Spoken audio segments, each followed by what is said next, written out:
सबसे पहले देखते हैं कि हम लोगों को उत्तराखंड किस हिसाब से पढ़ना है। सबसे पहले उत्तराखंड की हिस्ट्री के कोर्स ओवरव्यू में मैं पहली चीज पढ़ाऊंगा एंशियंट। ऑब्वियसली एंशियंट से ही शुरू करेंगे। और the irony and the most important thing is, जब आपको उत्तराखंड का सिलेबस बहुत आसान लगता है अगर आपका जनरल स्टडीज मजबूत हो, तो मैं फिर बता रहा हूँ, आपका हिस्ट्री अच्छा है, ज्योग्राफी अच्छा है, पॉलिटी अच्छा है, इकोनॉमिक्स अच्छा है, उत्तराखंड अपने आप नेचुरली अच्छा हो जाएगा। मगर जिसका ट्रेडिशनल जीएस अच्छा नहीं है उसको उत्तराखंड रट्टा मारने वाला होगा। फिर मतलब समझने वाला कई जगह पर उसको नहीं समझ में आएगा, लिंक नहीं कर पाएगा। जैसे अभी माना बात हम लोग प्रोबेबली जैसे हम लिटरेरी सोर्सेज की बात करेंगे हिस्ट्री की, तो अगर आपने वेदास नहीं पढ़े हुए तो आप कनेक्ट नहीं कर पाओगे। बहुत सारे आगे डायनेस्टीज है, जैसे गुप्ता डायनेस्टी है, कुषाण डायनेस्टी है, मौर्य डायनेस्टी है। अब उसके साथ उत्तराखंड में के रीजन में भी तो कोई ना कोई रह रहा होगा, चाहे छोटे क्लैन के तौर पर रूल कर रहा हो या कुछ भी कर रहा हो।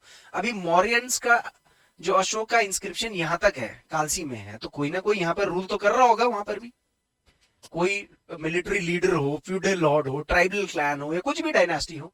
तो आपको जो हिस्ट्री है, अगर आपने इंडियन हिस्ट्री पढ़ी हुई है तो उत्तराखंड की हिस्ट्री आसान हो जाएगी थोड़ी सी। और मैं क्योंकि पढ़ाऊंगा लिंक करके, तो उसके लिए मैं हमेशा जो हमने नेशनल हिस्ट्री में चीजें पढ़ रखी होंगी उससे लिंक करके ही हम याद कर पाएंगे चीजों को, क्रोनोलॉजी को भी। तो एक एडेड एडवांटेज ये है कि अभी एंशियंट खत्म हो गया हमारा वहां पर, यहाँ भी एंशियंट शुरू हो जाएगा। फिर वहां मिडीवल खत्म हो जाएगा तो यहाँ पर हम मिडीवल तक आ जाएंगे। फिर वहां मॉडर्न चल रहा होगा तो यहाँ का भी मॉडर्न शायद वहां तक हम पहुंच जाएंगे। तो एक एज मिलेगा आपको। तो शुरुआत एंशियंट से करेंगे, उसके बाद हम लोग मिडीवल में पहुंच जाएंगे, फिर उसके बाद मॉडर्न में। तो ये 3 पोर्शंस में हम लोग हिस्ट्री कवर अप करेंगे, 3 ही है। अब मॉडर्न में हम लोग 2 पोर्शंस को अलग कर देंगे, मतलब एक पोर्शन मॉडर्न में अलग कर देंगे, वो है फ्रीडम स्ट्रगल। ठीक है, फ्रीडम मूवमेंट अलग से देखने हमने। और फिर एक हिस्ट्री हमको उत्तराखंड के स्टेट फॉर्मेशन का हिस्ट्री भी पढ़ना है, जो कि यहीं पर पढ़ना है। तो ऐसा नहीं है कि हम लोग जो मिड मॉडर्न हिस्ट्री पढ़ रहे हैं वो 1947 के हिस्ट्री तक पढ़ रहे हैं। उत्तराखंड का मॉडर्न हिस्ट्री 1949 तक चलता है, 2 साल और आगे तक चलता है, क्योंकि जो टिहरी रियासत है उसका जो इंटीग्रेशन इंडिया के अंदर होगा वो 1949 में होगा। तो हम लोगों के लिए उत्तराखंड के अंदर 49 तक मॉडर्न हिस्ट्री है। उसके बाद फिर उत्तराखंड के फॉर्मेशन के पीछे की हिस्ट्री चलती रहेगी, जो 70s में जाकर के थोड़ा सा ज्यादा अग्रेसिव होती है, और 90s में आकर के तो फिर हाइपर एग्रेशन ऑफ स्टेट में ली जाता है। Some of the pictures that you can see, ये कुड़िन डायनेस्टी जो थी उनके सिल्वर कॉइन्स हैं कुछ। दीज आर कप मार्क्स, ओकली जिसे कहते हैं पुराने। लाखुडियार आपने सुना होगा, क्योंकि स्टोन एज का हमारे पास जो मेन जो एक जगह देखने को मेजरली मिलता है वो लाखुडियार है। कटारमल का सन टेम्पल, जो कि सक डायनेस्टी से भी रिलेट कर रखा है। ठीक है, और 9th सेंचुरी के आसपास ये जो टेम्पल है, मेजर कंस्ट्रक्शन इसका उससे रिलेट किया गया। These are some stone tools that must be belonging to the neolithic, mesolithic and paleolithic ages. कुछ कुछ जगहों पर ऐसे स्टोन टूल्स भी मिले, many things. But before coming to this history and let's get into just ancient history, सीधा करते हैं, स्टोन एज से शुरू करते हैं। नहीं, सबसे पहले हमको कुछ थोड़ा बहुत कीवर्ड्स, चीजों को, sources of history of Uttarakhand वो भी जानना जरूरी है। अब ये टॉपिक्स हैं और आपको टॉपिक आर्किटेक्चर आना बहुत जरूरी है। ठीक है, तो यहां से हमारा हिस्ट्री शुरू हो गया, क्योंकि जब तक आर्किटेक्चर नहीं आएगा आप क्रोनोलॉजी माइंड में कैसे फिट करोगे। तो पहला जो टॉपिक, ये जो स्लाइड मैंने बनाया है, इसमें हमारे पूरे हिस्ट्री का एक मोटा मोटा आर्किटेक्चर है। This is what we are going to study. तो एंशिएंट हिस्ट्री हमारी शुरू होगी कहां से? प्री हिस्ट्री से शुरू होगी, और इसके अंदर प्रोटो हिस्ट्री भी होगा। अब लेट अस एक एग्जांपल देता हूं मैं। अभी आपने हिस्ट्री नहीं पढ़ी है होती, या जिन्होंने नहीं भी पढ़ी होगी, आप अभी प्री हिस्ट्री प्रोटो हिस्ट्री समझ पाओगे? नहीं समझ पाएंगे। जिन्होंने पढ़ी है प्री हिस्ट्री प्रोटो हिस्ट्री, समझ रहे हो कि क्या कब की बात कर रहा हूं मैं? प्री हिस्ट्री कब की बात है? यहां पर प्री हिस्ट्री क्या होगा? Stone age. और प्रोटो हिस्ट्री कॉपर वाला एज, जिसमें लिटरेचर था लेकिन डिकोड नहीं हुआ है। देखो वही 2 कीवर्ड्स यूज हुए ना। तो जो उस टाइम पर हमने इंडस वैली सिविलाइजेशन जो है वो किस फेज में आता है? प्रोटो में आता है ना। तो देखो पहला वो पूरे टाइम पर जब इंडिया में वो स्टोन एज और वो सब चल रहा था, तो यहाँ क्या हो रहा था। फिर उसके बाद आता है from Mahajanapada period to Sunga period. Now अब यहां पर एक गैप मिस हो रहा है, द वैदिक पीरियड।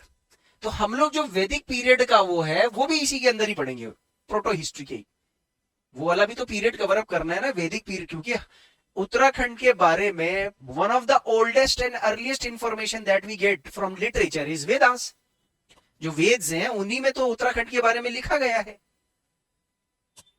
उसके बाद तब हम महाजनपद पीरियड से सूम पीरियड की बात करेंगे। अब महाजनपद पीरियड आपका कब के आसपास का है, 600 बीसी से लेकर के सूम डायनेस्टी आपकी 185 बीसी में बनी थी, याद है, 185 बीसी से लेकर के, तो अप्रोक्सीमेटली आप ये लगा लो कि लगभग 100 बीसी के आसपास की बात है।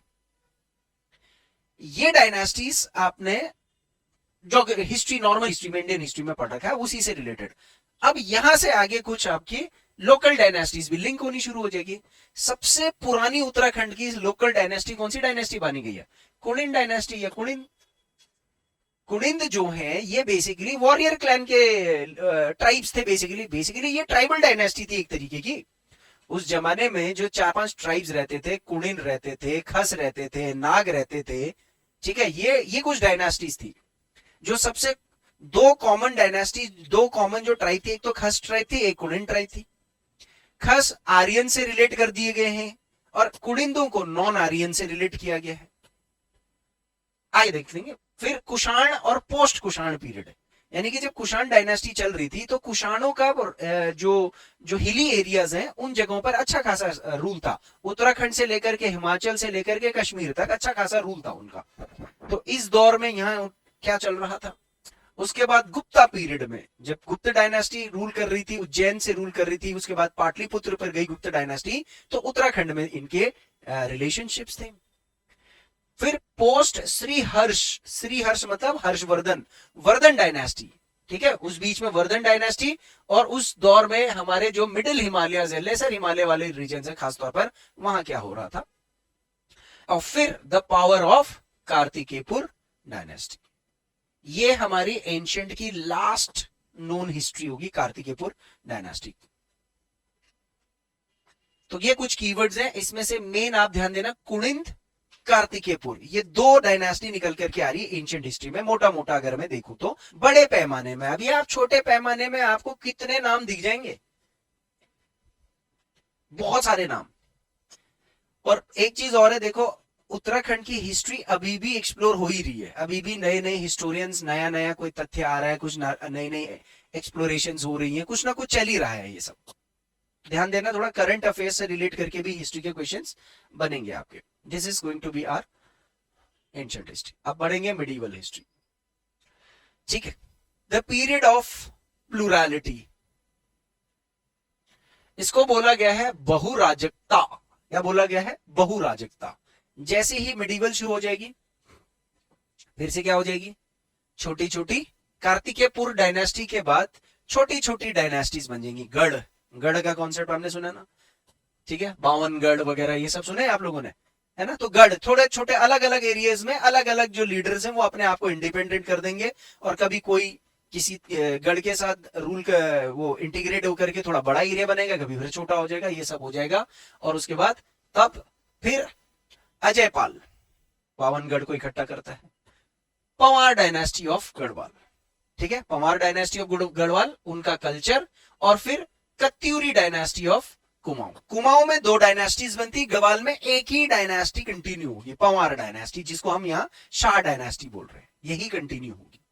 उसके बाद आएगा कत्यूरी डायनेस्टी और चंद डायनेस्टी, ये कुमाऊं रीजन में। ये हम लोग मिडिवल हिस्ट्री में कवर अप करेंगे। इनको भी आप नोट कर लो क्रोनोलॉजी के लिए। क्रोनोलॉजी के लिए क्या, ये ना टॉपिक्स है basically, we have to get used to these keywords now no. So when will come to modern history, modern history हमारे समय पे वही ब्रिटिशर्स के पैरेलल में चल रही होगी। जैसे ब्रिटिशर्स की मॉडर्न हिस्ट्री, वैसी हम लोगों की भी मॉडर्न हिस्ट्री चल रही होगी। मगर उत्तराखंड में खास तौर पर जो मॉडर्न हिस्ट्री है वो गुरखास का जो आक्रमण है 1800 के अप्रोक्सीमेटली के आसपास, 1800 के आसपास समझ लो, मतलब with the start of 19th century modern history हमारी शुरू हो जाएगी।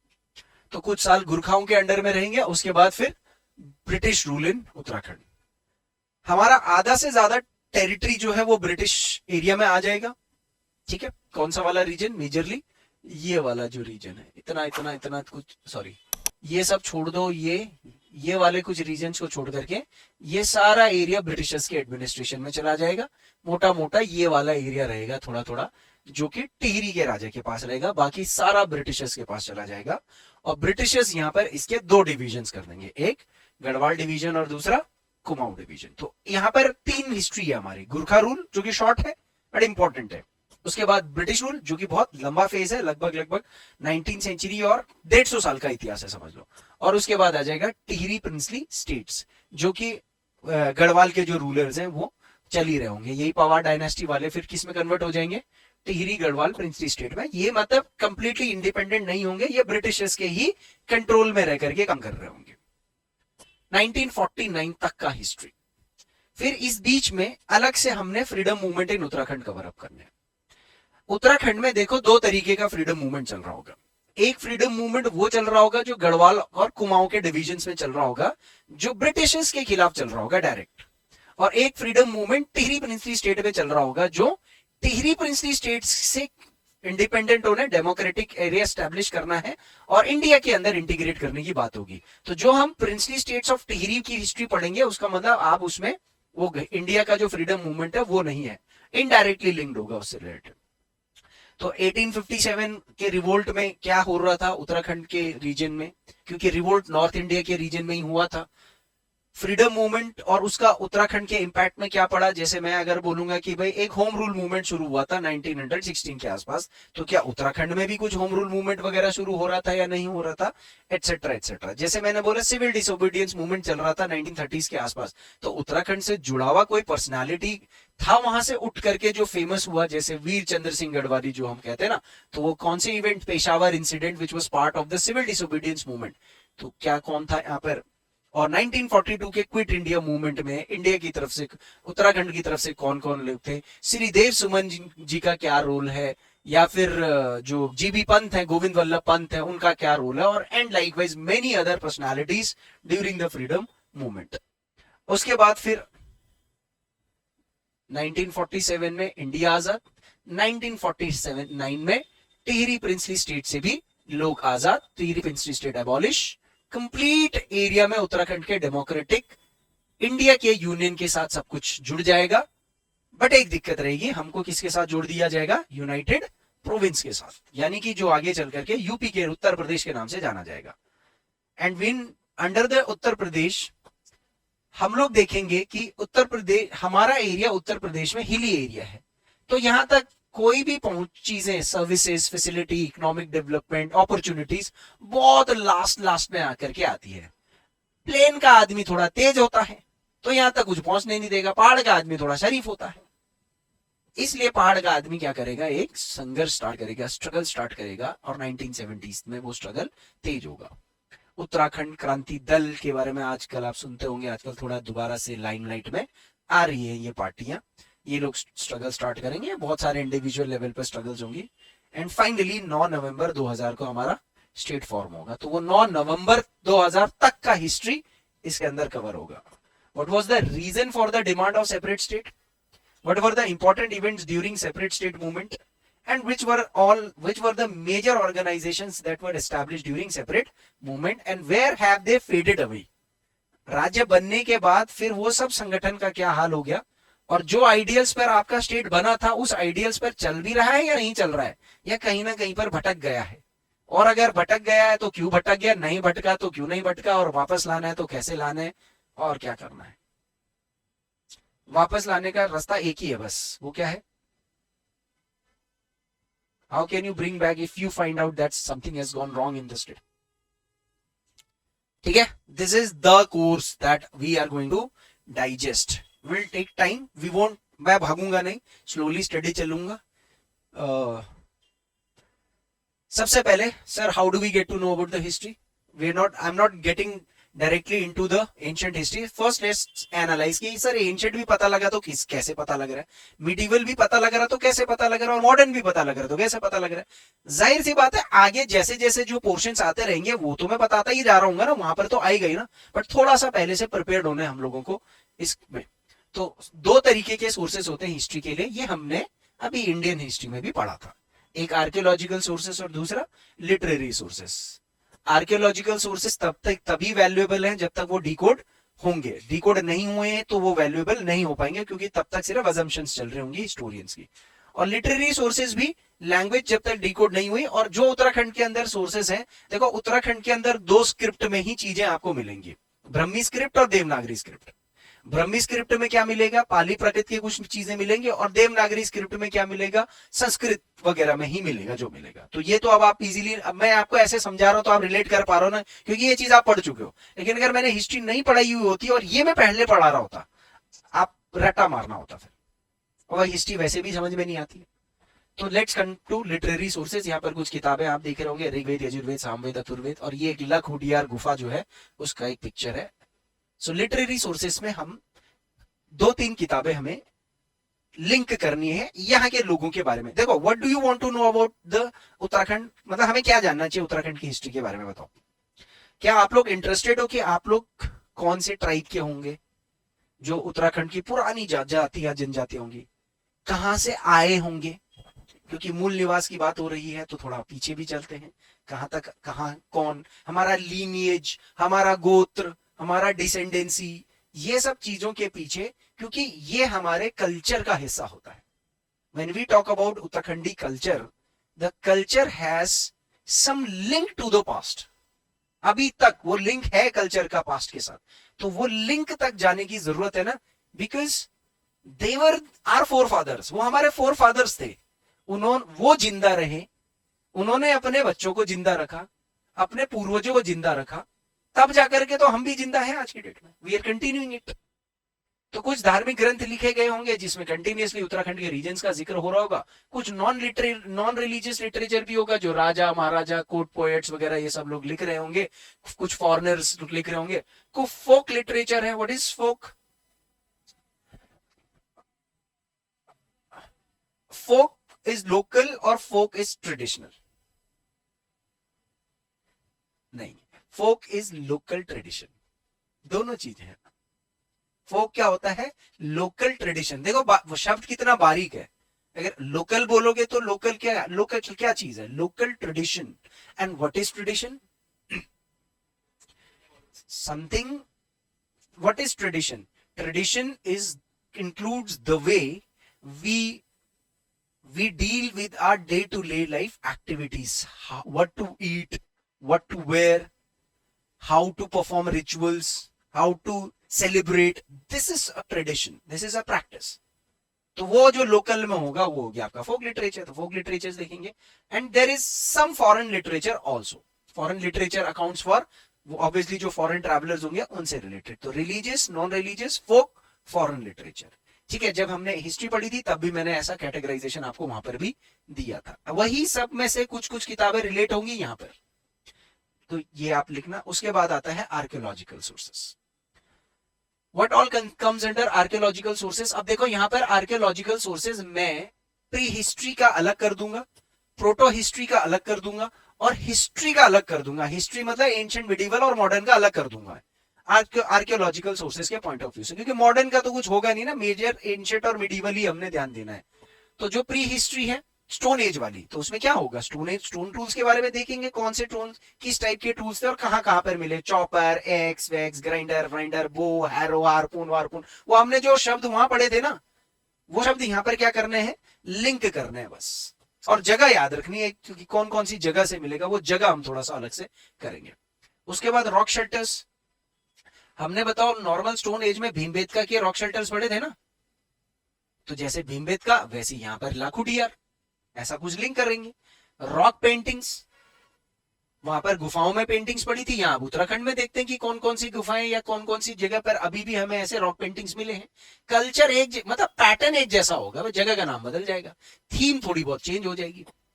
उसके बाद प्रोटो हिस्टोरिकल मटेरियल में भाई कॉपर टूल्स, मेन तो कॉपर एज ही था ना, वो कॉपर टूल्स, पॉटरी और ब्यूरियल्स, ये 3 कॉमन चीजें वहां पर भी थी और ये 3 कॉमन चीजें यहाँ पर भी हैं। यहाँ भी हमें ब्यूरियल्स मिलेंगे, ब्यूरियल्स के साथ पॉटरी भी मिलेंगी और उसके साथ साथ कॉपर के टूल्स भी देखने को मिलेंगे। और फिर जब हिस्ट्री आएगी, जो हमने डिकोड कर दी है, डेसिफर्ड कर दी है, तो बताओ हिस्ट्री में क्या क्या चीजें मिली है? सबसे इंपॉर्टेंट इंस्क्रिप्शंस, जैसे हम लोग अशोक के इंस्क्रिप्शन पढ़ रहे हैं कालसी में, कार्तिकेयपुर का इंस्क्रिप्शन पढ़ेंगे हम लोग, तो ऐसे कई राजाओं से रिलेटेड इंस्क्रिप्शन होंगे जो राजा लिख करके छोड़ देगा, और वो सब डेसिफर्ड हो चुके हैं, इतना मुश्किल नहीं है।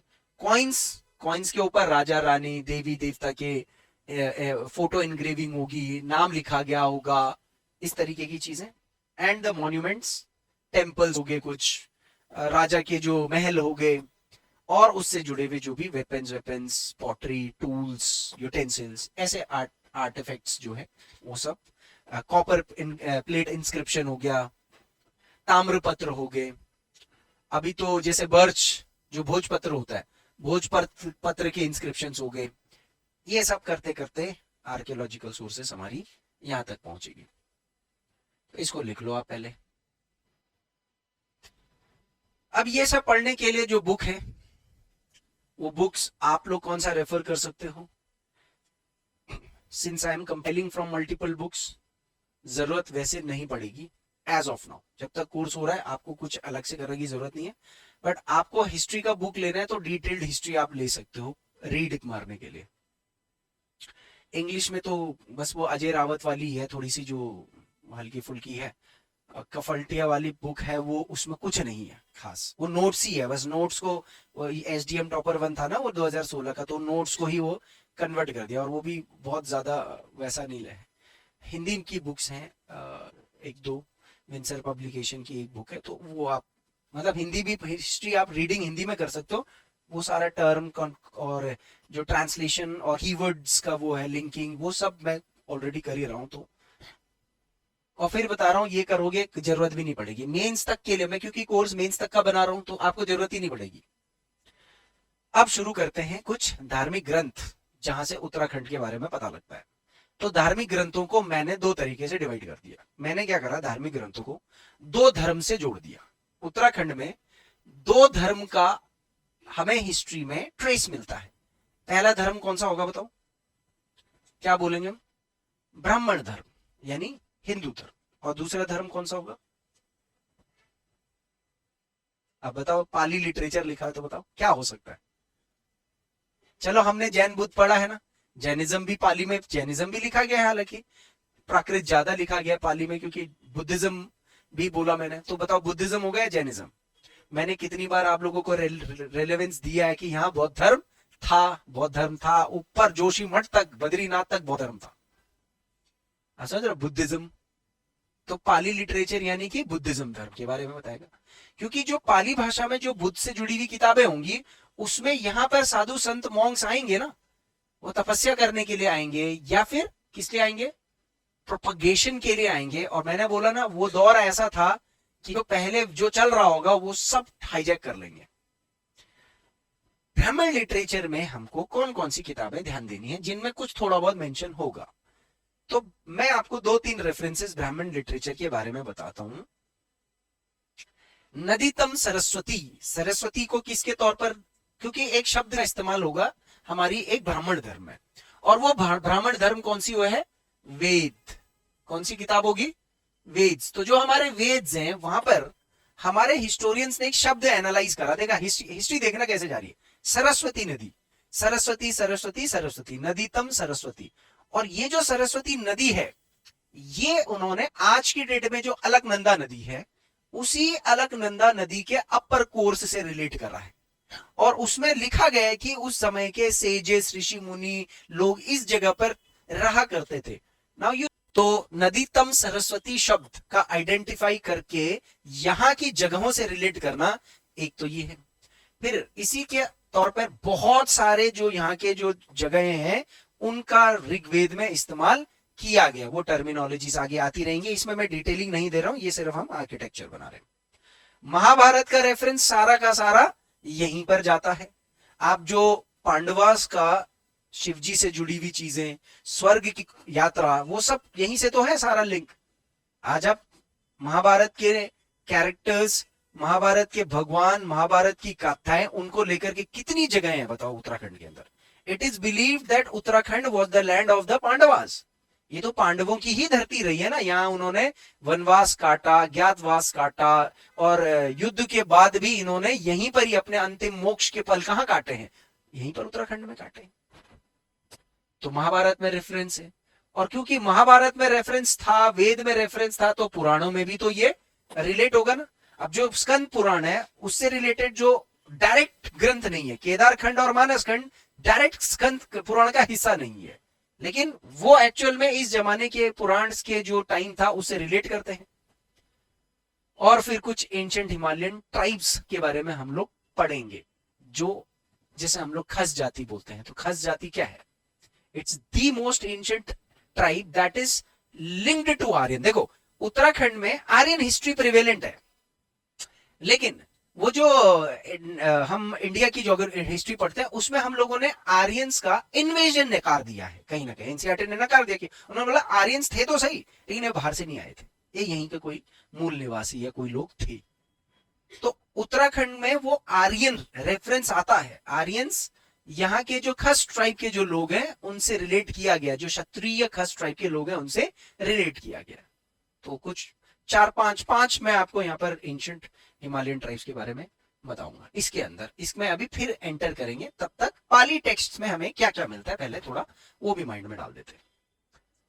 What is a Pali literature? पहले तो याद रख लेना कि देवर द बुद्धिस्ट सोर्सेस। ये बौद्ध धर्म से जुड़े हुए सोर्सेस हैं, जिसमें ऑब्वियसली भगवान बुद्ध तो नहीं आए यहाँ पर सरमन देने के लिए, वो हमें नहीं पता लगा है, लेकिन बुद्धिस्ट मॉन्क्स जो बुद्ध के जाने के बाद, बुद्धिस्ट मॉन्क्स खास तौर पर अशोक के बाद बुद्धिज्म का प्रचार प्रसार फैलाव बहुत ज्यादा बड़ा है और वो उत्तराखंड तक आया है।